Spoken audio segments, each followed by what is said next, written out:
ಈಗಾಗಲೇ ಸಾಯಂಕಾಲ ಜಿಲ್ಲಾಧಿಕಾರಿಯವರು SP ಅವರು ಸಾಯಂಕಾಲ ಬಿಡ್ತಾ ಇದ್ದಾರೆ. ಬಿಟ್ಟು ಅವರಿಗೆ ಏನ್ ನಮ್ 5 ಬಾಡೀಸಿಗೆ ತಗೊಂಡ್ ಬರಬೇಕು ಮತ್ತೆ ಅವ್ರದ್ದು ಏನ್ ವ್ಯವಸ್ಥೆ ಇದೆ ಅದನ್ನ ನೋಡ್ಲಕ್ ಕೂಡ ಅವ್ರು ಹೋಗ್ತಾ ಇದ್ದಾರೆ. ಅದ್ರ ಜೊತೆ ಇಬ್ಬರು ಫ್ಯಾಮಿಲಿ ಮೆಂಬರ್ಸ್ ಪರಿವಾರದವ್ರು ಇಬ್ಬರಿಗೂ ಕೂಡ ನಾನು ಹೇಳಿದೀನಿ, ಪರಿವಾರದವ್ರಿಗೆ ನೀವು ನಿಮ್ದ್ರಲ್ಲಿ ನೀವು ಇಬ್ಬರಿಗೆ ನೀವು ಯಾರು ಬರ್ತೀರಿ ಅಂತ ಅನ್ನೋದು ನೀವು ಡಿಸೈಡ್ ಮಾಡಿ ನೀವು ಕೂಡ ಸಾಯಂಕಾಲ ನಿಮ್ ವ್ಯವಸ್ಥೆ ಕೂಡ ನಾವು ಮಾಡ್ತೀವಿ.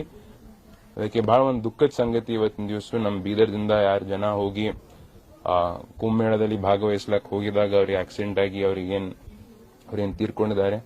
ನಮಗೂ ಕೂಡ ಎಲ್ಲರಿಗೂ ಬಹಳ ದುಃಖ ಆಗಿದೆ. ಅದಕ್ಕೆ ವ್ಯವಸ್ಥೆ ಅವ್ರದ್ದೇನ್ ಸರ್ಕಾರದ ವತಿಯಿಂದ ನಮ್ಮ ರಾಜ್ಯ ಸರ್ಕಾರದ ವತಿಯಿಂದ ಅವ್ರಿಗೆ ಪರಿಹರಿಸಿಕೊಡೋದು ಕೂಡ ನಾವು ಪ್ರಯತ್ನ ಮಾಡ್ತಾ ಇದ್ದೀವಿ. ಬೇರೆ ಯಾವುದು ಕೂಡ ವ್ಯವಸ್ಥೆ ಅವರಿಗೆ ನಾವು ಬೀಳಕ್ ನಾವು ಬಿಡೋದಿಲ್ಲ. ಅವ್ರದ್ದೇನೇ ಹಾಸ್ಪಿಟಲ್ ಟ್ರೀಟ್ಮೆಂಟ್ ಇರ್ಬೋದು, ಬಾಡಿ ತರದಿರ್ಬೋದು, ಇದೆಲ್ಲ ನಾವು ಅಧಿಕಾರಿಗಳ ಜೊತೆ ನಾವು